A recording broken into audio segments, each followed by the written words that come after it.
then all of a sudden my phone rang and it was the police. I felt like people were like so quick to judge him that night. Oh, he's another Native guy. Better just wrap it up, like, but they don't know who he was. And to this day, I can't even walk over a storm drain, you know? It really freaks me. A storm drain freaks me out.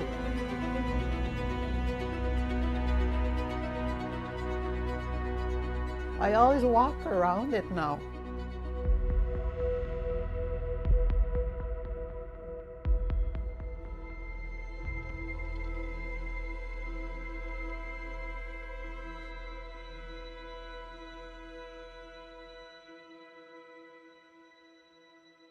My English name is Eugenia Elizabeth Oudie. I was given my Anishinaabe name by my grandfather in a ceremony when I was an infant. It means roaming cloud woman. Underneath her gentle nature is a mother determined to find answers. As she grieves the loss of her only son, she lights a match to smudge. She wants to cleanse and purify before she begins to tell the story of Charles Oudie. He was always kind, that's all I remember him. Like, he was always like, always thinking about the other person. He was really active. He said, "Mom, I want to play hockey. That's all I want to do is play hockey." And then I guess he would sneak out late at night and play like road hockey by himself out there. His sister, Alicia Williams, has fond memories of her brother. We grew up pretty close. We were like 2 years apart. When I got my own place, we'd always like have a room for him so he could like, you know, help out with the rent or help each other. And at the time, like, I wasn't really outdoorsy, and he's like, let's just go to the park, or let's go here, or like go walk in the bush. And I'm like, no, like I don't want to go walk in the bush.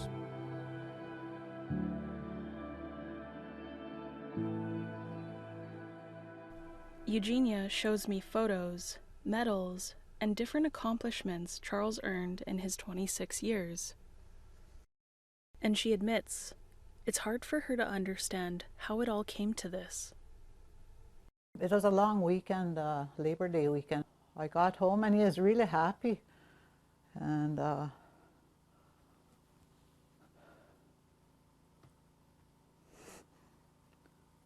we talked. And then he said that he was going to go to a concert with his friends. That's the last time I talked with him.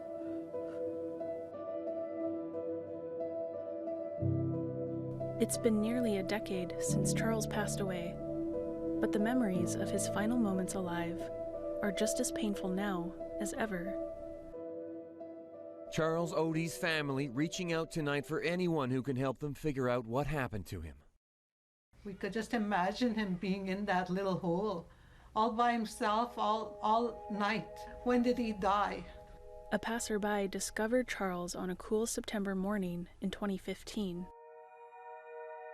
And the details are disturbing. He was found in a t-shirt, with his pants sitting at thigh level, the left pant leg rolled up, and no socks or shoes on. According to the VPD, quote, police walked to the open sewer and observed a pair of feet and legs inside the sewer. The upper body and head were not visible as the body was head first into the open sewer. The police go on to state that, quote, Oudie's feet are approximately 12 inches below the top of the catch basin, therefore making it hard to see anyone in the chamber, unless you are standing directly over it. So, how did Oudie's body end up in the storm drain? It doesn't look like there's any foul play suspected. That's about all I can say at this point because it's now a coroner's investigation. But it doesn't appear suspicious. It merely appears to be just a tragic accident. They went to the casino to watch a band at downtown casino. And then I heard that they moved on to the bar downtown. As for the rest of the story, Charles went to a bar with some friends. Later that evening, they decided to go to his friend's place in East Vancouver.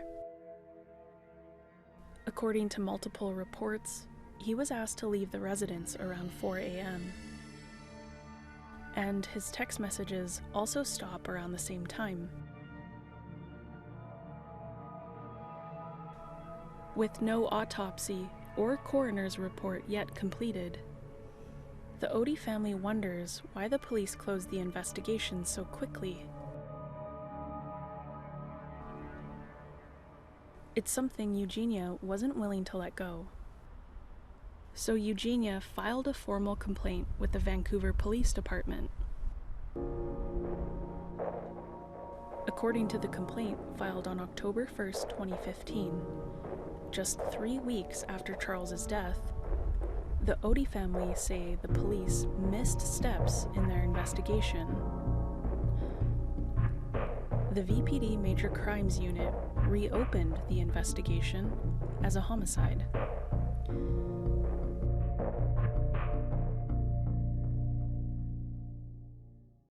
APTN Investigates asked why they closed the case only to reopen it a few days later. In an emailed statement, the VPD say the circumstances surrounding Charles's death were unusual, and that their investigation found no evidence Charles died as a result of a crime.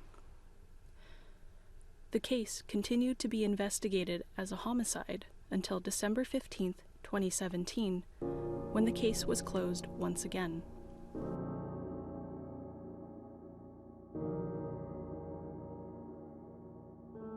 And for Alicia, it was devastating. She helped her mother go through the investigative process with the police. I felt like they didn't care about Charles. Like, I felt like, oh, like, you know, here's another native in East Van, like, dying.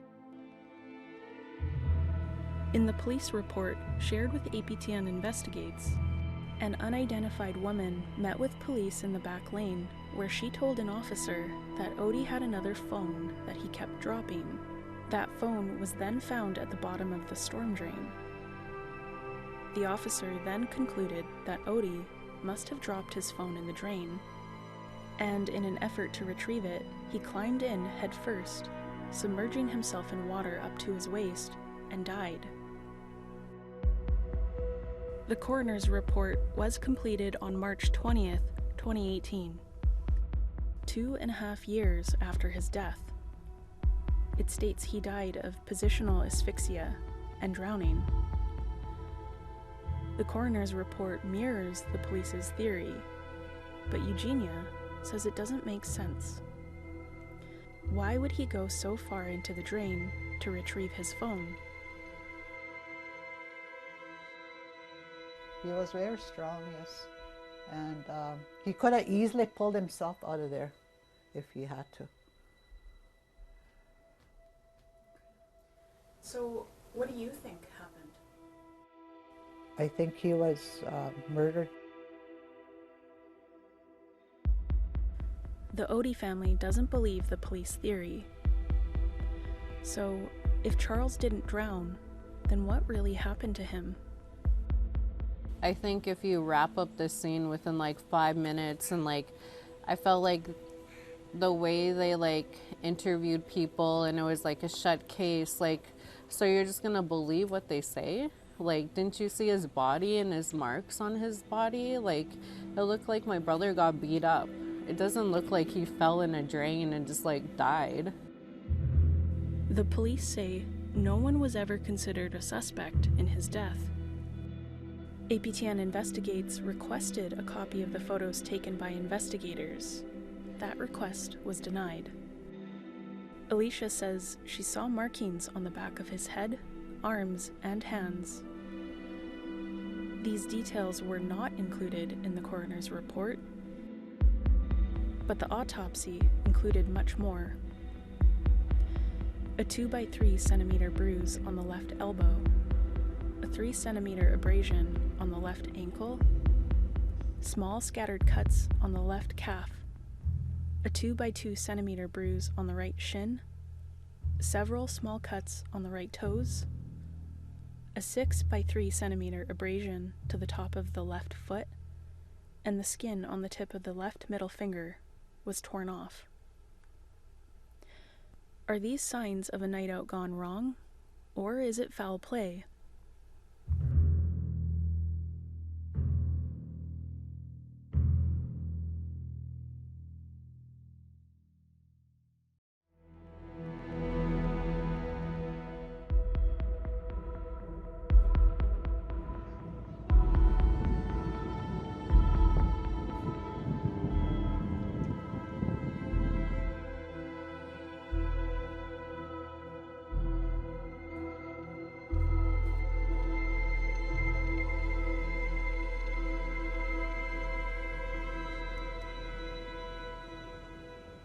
It's been more than 9 years since Charles Oudie passed away, and it's the first time Eugenia has been back to the site where her son's remains were found.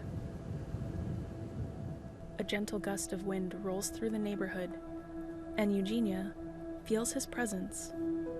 I feel kind of like I keep thinking about that day, that evening when they first brought me here to the site, and it's just a lot of memories are flooding back. Many families across the country have expressed concerns about police investigations into the deaths or disappearances of their loved ones. And for Eugenia, the memories that flood back to her only draw up more questions. There's so many of us that are walking this walk, trying to find out why they don't help us with finding our families, and that a lot of them are missing out there, and why they were murdered, and why we have to go through that. Despite APTN Investigates' numerous attempts to contact the individuals who were with Charles the night he died, only one person got back to us, saying the attempts to make contact have been distressing, and that there are no answers they can offer to provide comfort to the family. But the questions surrounding his death still play over in Eugenia's mind, and clarity is only offered in her dreams. And in his dream, he's not happy. It's like I was at this bus stop, and then he came and showed me his wrist. He said, "See, this is what they did to me." That's what he said to me. And I always wonder what that means.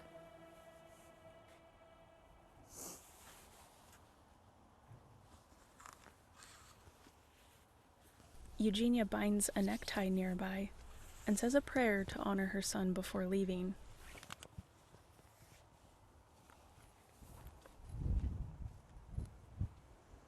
The next day, Eugenia says she wants to show me her son's cell phone.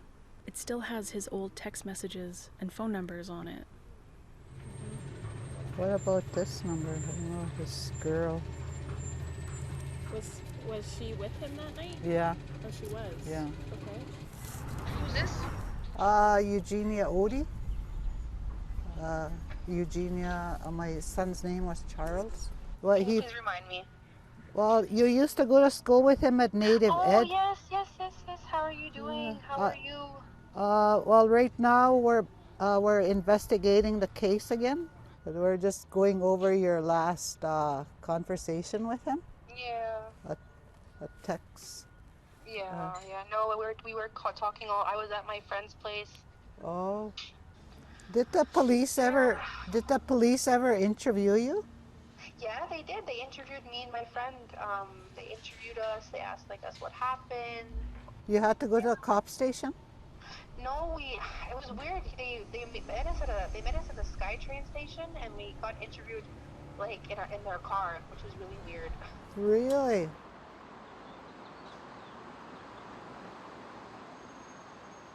The phone call left Eugenia wanting to know more about the investigation, so she filed a Freedom of Information request.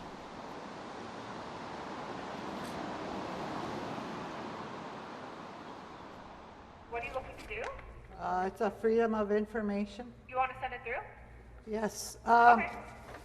This is the third time I'm doing this. My son passed away 9 years ago, and I first did it 2006. Yeah? 16, and then I never heard from them again. So this is the third one. I can send it through for you, and then if you have any questions, I can give you their contact as well.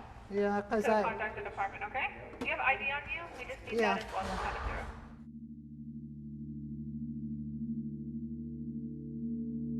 through. For nearly a decade, she's been trying to recover her son's belongings. And when the information request came back, Eugenia was shocked by the findings. According to the police report, after the case was closed, the police burned evidence, including witness statements, DNA swabs, and the items of clothing Eugenia wanted back from her son. Only 2 of 11 pieces of evidence were submitted to the RCMP lab. This included a swab that had 2 DNA profiles found on the underside of the storm drain grate. According to the report, 1 DNA profile belonged to Charles, but the identity of the other profile is still unknown. A police officer wrote in his notebook that it could indicate who lifted the grate the night Charles died, but the police report left out the identity of the other profile. And curiously, the coroner's report only detailed 1 DNA profile on the storm drain cover belonging to Charles.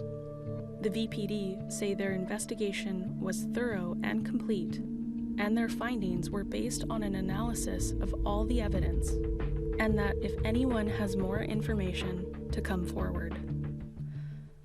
But the family wonders who else came into contact with the cover. Was it a known associate, or someone else entirely? When it comes to cases like for like Indigenous, they always seem to they never want to investigate us. This has been going on for centuries, to Native people. Eugenia considers this a continuation of racism in the police force. And she says there needs to be a national inquiry into missing and murdered Indigenous men, boys, and Two-Spirit. I've talked to so many that they've lost loved ones too, their sons, their uncles, their brothers. We have to include them. Indigenous men are 7 more times likely to be murdered than non-Indigenous men, which is really high, and that's across the country. Cecily Hildebrandt is the executive director of Candace House in Winnipeg, Manitoba. The organization provides services to families impacted by violent crime.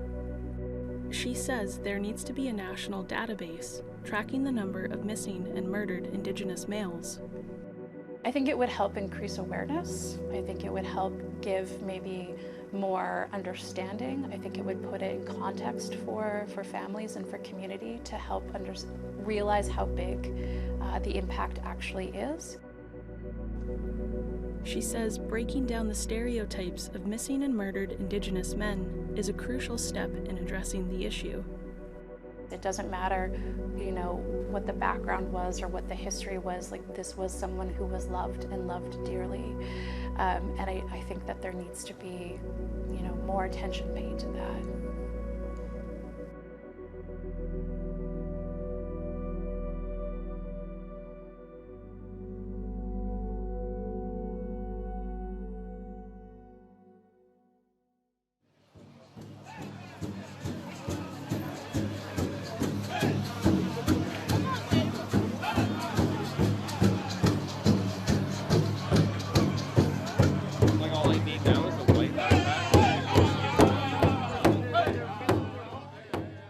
This year, dozens of protesters marched the streets of Vancouver, demanding recognition from the public and all levels of government. It's the third annual march to honor the lives of missing and murdered Indigenous men and boys. Curtis Ahenakew is the main organizer for the event. I think is the ongoing trauma that each family experiences. In the early 2000s, a close friend of his became a victim in what is now known as the Starlight Tours. The Saskatoon Police Service was found to have taken a number of Indigenous men outside of the city limits and left them in freezing winter conditions without proper clothing. I think kind of spills into the similarities. Everyone feels, you know, when someone is murdered or their loved one goes missing, whether it's female, male, boys, or two-spirit, I think it's generally the same. I think that the missing and murdered men stats, there's been more missing and murdered men and boys than women, and that's an unfortunate reality. According to Stats Canada, Indigenous men and boys are 3 times more likely to be murdered than Indigenous women. So this is why I think it's so important for the public to know. But we love that the women have stepped up in their leadership. This wouldn't happen without their work.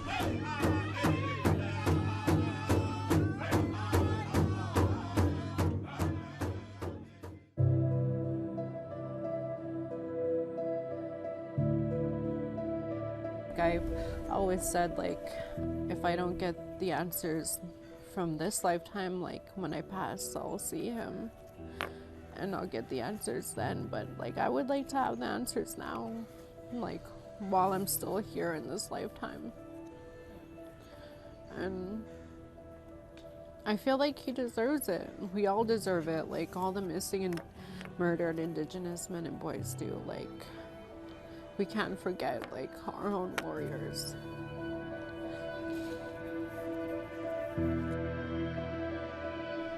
The numbers are staggering, each with their own story.